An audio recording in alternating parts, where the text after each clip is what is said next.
Digital युग में pension धारकों को जागरूक और सशक्त बनाने के उद्देश्य से एयू स्मॉल फाइनेंस बैंक द्वारा शुक्रवार को पावटा में एक दिवसीय वित्तीय एवं डिजिटल साक्षरता शिविर का आयोजन किया गया।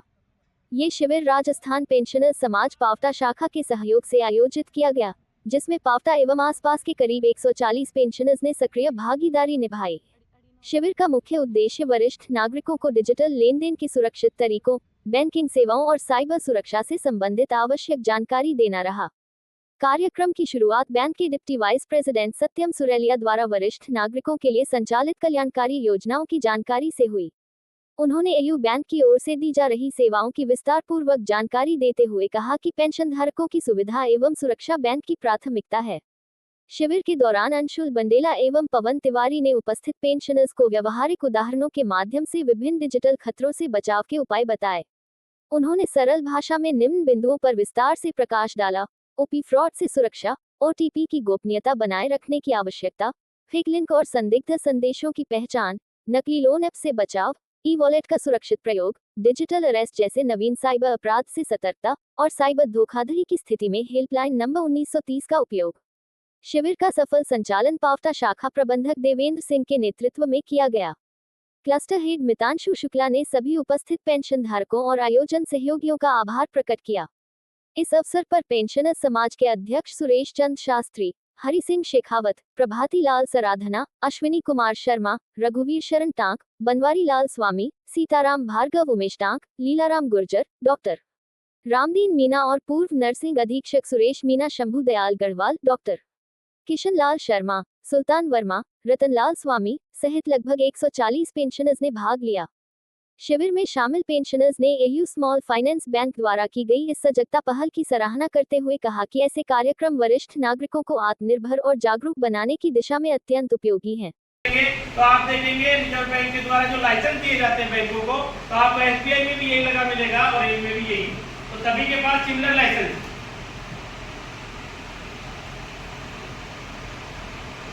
हाँ, अब ये कई बार आपका सवाल आ जाता है कि यार एयू छोटा बैंक है या स्मॉल बैंक, तो मैं आपको बता दूं बैंक के लाइसेंस सेम है, पैरामीटर सेम है, कहीं कोई किंतु परंतु नहीं, आरबीआई सभी को सेम पैरामीटर में चलाता है, लेकिन ये स्मॉल क्यों है?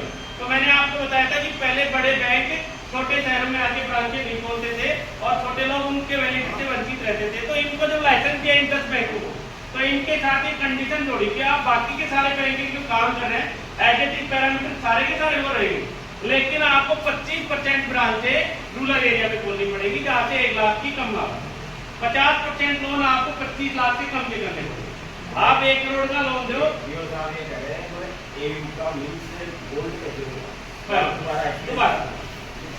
एयू मतलब जैसे कार्बन डाइऑक्साइड CO2 बोलते हैं, वैसे साइंस में सोने का मापक है। अब समझिए एसबीआई या सेंट्रल बैंक के अलावा आपको ये प्राइवेट सेक्टर के कितने बैंक दिख रहे हैं? शायद एक भी नहीं दिख रहा था क्या? नहीं थे, क्योंकि ये वैसे बैंक थे जो बड़े शहरों में जाके ब्रांचें खोलते थे जहाँ इनको प्रॉफिट होता था। अब आरबीआई के और गवर्नमेंट के साथ समस्या ये आ गई कि आम आदमी को योजना का लाभ तो दे, वो ग्रामीण परिवेश में ये योजना चालू होती है, शहरों वालों को जरूरत नहीं, उनके पास बिजली की बहुत होते हैं, तो वहां देखा गया कि इसमें अब आदमी के पास में बैंक में खाता ही नहीं है तो योजना का लाभ कैसे दे। तब 2016 में आरबीआई और सरकार ने मिलकर नए बैंकों को लाइसेंस देने के लिए भारतवर्ष में एक विज्ञप्ति निकाली कि हम ऐसे बैंकों को लाइसेंस देंगे कुछ कंडीशंस के साथ में, जो लाइसेंस लेना चाहते हैं वो अप्लाई करें। तो पूरे भारतवर्ष से 74 कंपनियों ने आवेदन भेजा आरबीआई को कि हम बैंक का लाइसेंस लेना चाहते हैं, जिसमें टाटा, बिरला, अंबानी बड़े बड़े ग्रुप। लेकिन उन 74 में से आरबीआई ने देखा कि ग्रामीण परिवेश में पहले से जो कंपनियां काम कर रही है और जो लोगों के जीवन स्तर को सुधार रही है, हम उनको लाइसेंस देंगे।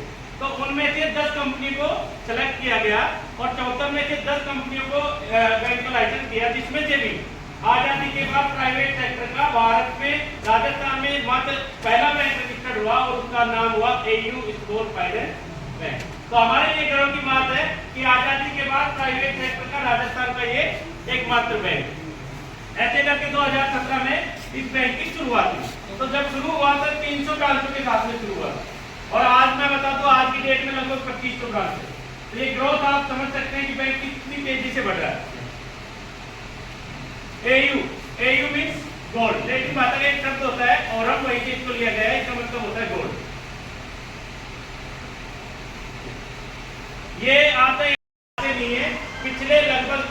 सालों से ये बैंक मार्केट में रन कर रहा है। कई बार बातें आ जाती है क्या ये बैंक नया है, तो नया नहीं है, ये बैंक बहुत पुराना है, लगभग 30 साल पुराना है। जैसा आप देख रहे हैं एयू बैंक की शुरुआत आज से 30 साल पहले 1996 में माननीय संजय जी अग्रवाल जो चार्टेड अकाउंटेंट थे, गोल्ड मेडलिस्ट थे, इन्होंने इस बैंक की नींव रखी। और हमारे लिए गर्व की बात यह है कि संजय अग्रवाल साहब अपने नियर बाई अजीतगढ़ के ही रहने वाले हैं। अभी तो वो जयपुर मुंबई रहते हैं, बट उनका जो पैतृक गाँव है वो नाम अमृतसर अजीतगढ़ रहा। वहाँ से वो सीए किए, उसके बाद में 96 में मात्र 1 लाख रुपए से इस बैंक की उन्होंने नींव रखी। और आज की डेट में इस बैंक की जो बुक है 1,70,000 करोड़ की। बोलने में भी ऐसे बटन लगने लग जाता है कि 1 लाख से 1,70,000 करोड़, तो इतना भारी बैंक बना दिया उन्होंने 1 लाख रुपए से विदिन 30 ईयर। ये चल रही थी एनबीएफसी के रूप में, शुरू हुआ इसका काम 96 में, 2010 तक एनबीएफसी के रूप में काम करता रहा। 2011 में हाउसिंग फाइनेंस का काम शुरू हुआ और 2016 में आरबीआई ने कुछ मचले शहरों में आम आदमी को मार्केट की योजनाएं जो आती है, सरकार की योजनाएं जो मार्केट में आती है, उनसे जोड़ने के लिए